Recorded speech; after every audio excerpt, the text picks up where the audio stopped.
नमस्कार, कहानी संसार में आपका स्वागत है।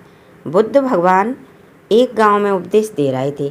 उन्होंने कहा कि हर किसी को धरती माता की तरह सहनशील, क्षमाशील होना चाहिए। क्रोध ऐसी आग है जिसमें क्रोध करने वाला दूसरों को जलाता है तथा खुद भी जल जाता है। सभा में सभी शांति से बुद्ध की वाणी सुन रहे थे, लेकिन वहाँ एक अति क्रोधी एक ऐसा व्यक्ति बैठा था जिसे ये सारी बातें बेतुकी लग रही थीं। वह कुछ देर ये सब सुनता रहा।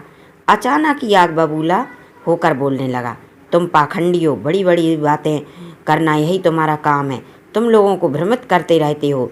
तुम्हारी ये बातें आज के समय में कोई मायने नहीं रखती। ऐसे कई कटु वचन सुनकर भी बुद्ध शांत रहे।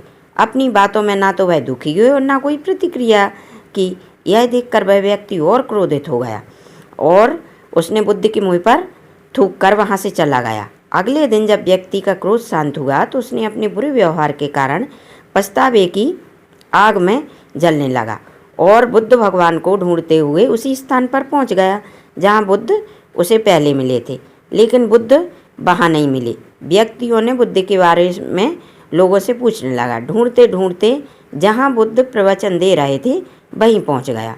उन्हें देखते ही वह उनके चरणों में गिर पड़ा और बोला, मुझे क्षमा कीजिए प्रभु। बुद्ध ने पूछा, कौन हो भाई, तुम्हें क्या हुआ है, क्यों क्षमा मांग रहे हो? उसने कहा, आप भूल गए, मैं वही हूँ जिसे कल आपके साथ बहुत बुरा व्यवहार किया था। मैं शर्मिंदा हूँ, मैं दुष्ट हूँ, आचरण की क्षमा याचना करने आया हूँ। भगवान बुद्ध ने प्रेम पूर्वक कहा, बीता हुआ कल तुम्हें वहीं छोड़कर आ गया और तुम उसी पर अटके हो। तुम्हें अपनी गलती का आभास हो गया, पश्चाताप कर लिया, तुम निर्बल हो चुके हो। अब तुम आज में प्रवेश करो। बुरी बातें तथा बुरी घटनाएं याद करते रहने से वर्तमान और भविष्य दोनों ही बिगड़ जाते हैं।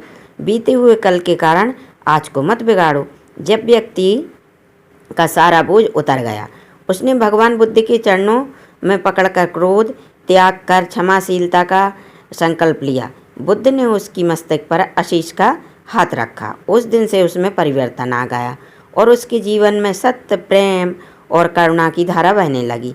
मित्रों, बहुत बार हम भूत में ही किसी गलती के बारे में सोचकर बार बार दुखी होते रहती हैं और खुद को कोसते रहती हैं।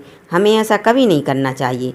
गलती का बोध हो जाने पर हमें उसे कभी न दोहराने का संकल्प कर लेना चाहिए और नई ऊर्जा के साथ वर्तमान में सुदृढ़ बनना चाहिए। धन्यवाद।